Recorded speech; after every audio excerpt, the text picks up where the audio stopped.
Hey YouTubers, this is me Wes, and this is my 5th question and answer episode. So this week we have a few questions out there.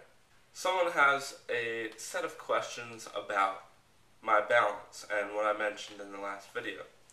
So they asked me, what specific activities caused difficulty in balancing before and not now? Well, when they say before, they're referring to at the beginning when I first became an amputee versus now. And overall, my balancing at the beginning just wasn't that great. It was like a normal person's balance on one leg. And just over time, that balance became better by just, standing in the shower on one leg,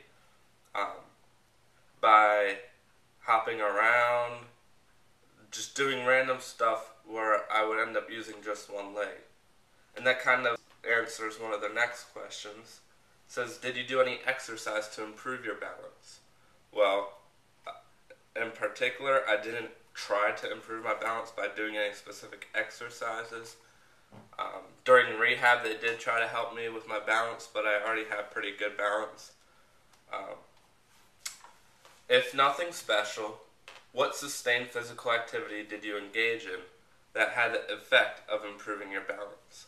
Like I said, taking a shower and standing only on one leg, crutching around and playing soccer sometimes, and dancing on one leg, which I will make a video of at some point.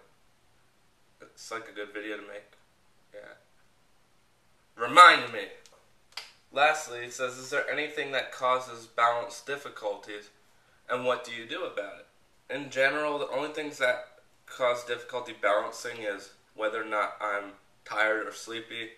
My balance gets a lot worse when I'm sleepy, but I still have pretty good balance, and that balance, like I said, comes over time being an amputee. Next person asks, how often do you just crutch and don't bother with the prosthetic? Well, I've kind of answered this in other videos, but they go on to kind of make the comment, it looks like crutching is easier actually than going through all of that prep to wear the leg. Well, really, it only takes about a minute to put my leg on, so it's not that much preparation to put my leg on. And I've gotten in a routine to just put my leg on every morning. So actually, if I want to turn around and use my crutches, it takes more preparation because I have to take off my leg and make sure I know how I'm going to get around or whatever I'm going to do.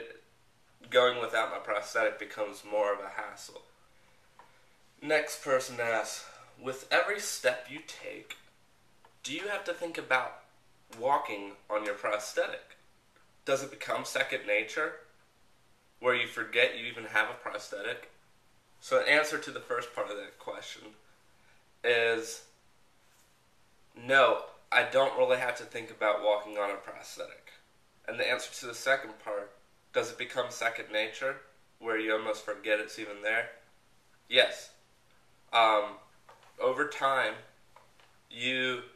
I realize it's there, but I don't so much have to think about where I'm putting my leg or what I'm doing, because the leg kind of acts like my real leg. It doesn't do all the work for me, but I don't have to change much in terms of my mind and what I don't have to think about doing anything special usually in order to just walk normally down the street. I walk and it feels just like I have two legs, so I don't even have to worry about it. Then this last person comments on my last video where he says, since you can't wear flip-flops, can you walk barefoot with the prosthetic? Or should you always have a shoe on your prosthetic foot? Well, it turns out that you're recommended not to walk on just the foot shell, like not to walk barefoot, because the way you have your foot set in terms of an angle with the ground is just right for that. It compensates for the heel difference between the heel and the toe of your shoe. And so when you take your shoe off, then you end up standing on like the toe of your prosthetic, where you don't have that heel underneath the heel of your prosthetic in order to keep that balance. So then you don't have near as good walking capability without a shoe on the prosthetic. Well, thanks for joining me this week. I'm actually broadcasting from a different location, and I hope that you all have a wonderful week. Hey guys, don't forget to visit my blog, which is in the description below, ampforlife@blogspot.com, and my Twitter, which is twitter.com/theampforlife.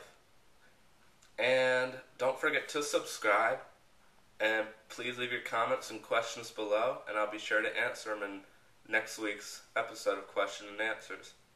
I hope you all enjoyed this episode, and I'd like to hear back and know what y'all think. Take care. See you next week. AMP for life.